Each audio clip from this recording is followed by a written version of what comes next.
ตายาล่าในยัวลีเอมันน่ะคิงเนียงออกมาบ่ตีดาเตียวเยคัดซิงลาบาเด้ตีดากะลีအမြဲတမ်းပြုံးရွှင်နေတတ်တဲ့မင်းခေးပါဒါပေမဲ့သူ့မှာချစ်စရာအကျင့်လေးတစ်ခုရှိရဲ့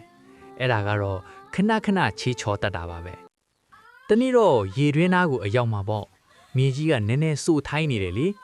အဲ့ဒီအချိန်မှာပဲအမလီတီတာတယောက်ချေးချော်သွားပါတော့တယ်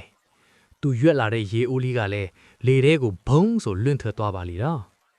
ဒါပေမဲ့ကန်ကောင်းကျင်တော့လေအဲ့ဒီနားမှာရှိနေတဲ့ရွာကလူငယ်လေးကိုပေါ်မောင်ကရေအိုးကိုမြေကြီးပေါ်မကျခင်လေးမှာပဲဖမ်းလိုက်နိုင်ပါတယ်။တီတာကတော့လေမြေကြီးပေါ်မှာဖျင်ထိုင်လေးရလေးဘုတ်ဆိုကျသွားတာပေါ့။ကိုပေါ်မောင်လည်းတီတာကိုကြည့်ပြီးရေမောရင်းနဲ့ပဲထူပေးလိုက်ပါတယ်။ချူဆွစ်လီတီတာလည်းရှက်ကိုရှက်ကန်အပြုံးလေးနဲ့ကျေးဇူးပါပဲရှင်လို့ပြောလိုက်တာပေါ့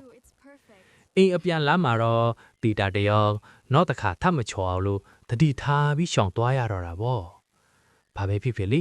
ဒီရွာလေးကတော့တီတာရဲ့ချစ်စရာအလွဲလေးတွေကြောင့်အမြဲတမ်းအသက်ဝင်ပြီးပျော်စရာကောင်းနေသေးပါပဲကွယ်။ကဲပရိသတ်ကြီးရေဒီပုံပြင်လေးကိုသဘောကျတယ်ဆိုရင်တော့ကျွန်တော်တို့ရဲ့ YouTube Channel လေးကို Subscribe လုပ်ပေးသွားကြပါဦးနော်။နောက်ထပ်လည်းဒီလိုချစ်စရာကောင်းပြီးပျော်စရာကောင်းတဲ့ပုံပြင်လေးတွေကိုအများကြီးတင်ဆက်ပေးသွားအောင်မှာမို့ကောင်းလောင်းလေးကိုနှိပ်ထားပြီးဆက်ဆက်ဆော့မြော်အားပေးကြပါအောင်ခင်ဗျာအားလုံးကိုကျေးဇူးတင်ပါတယ်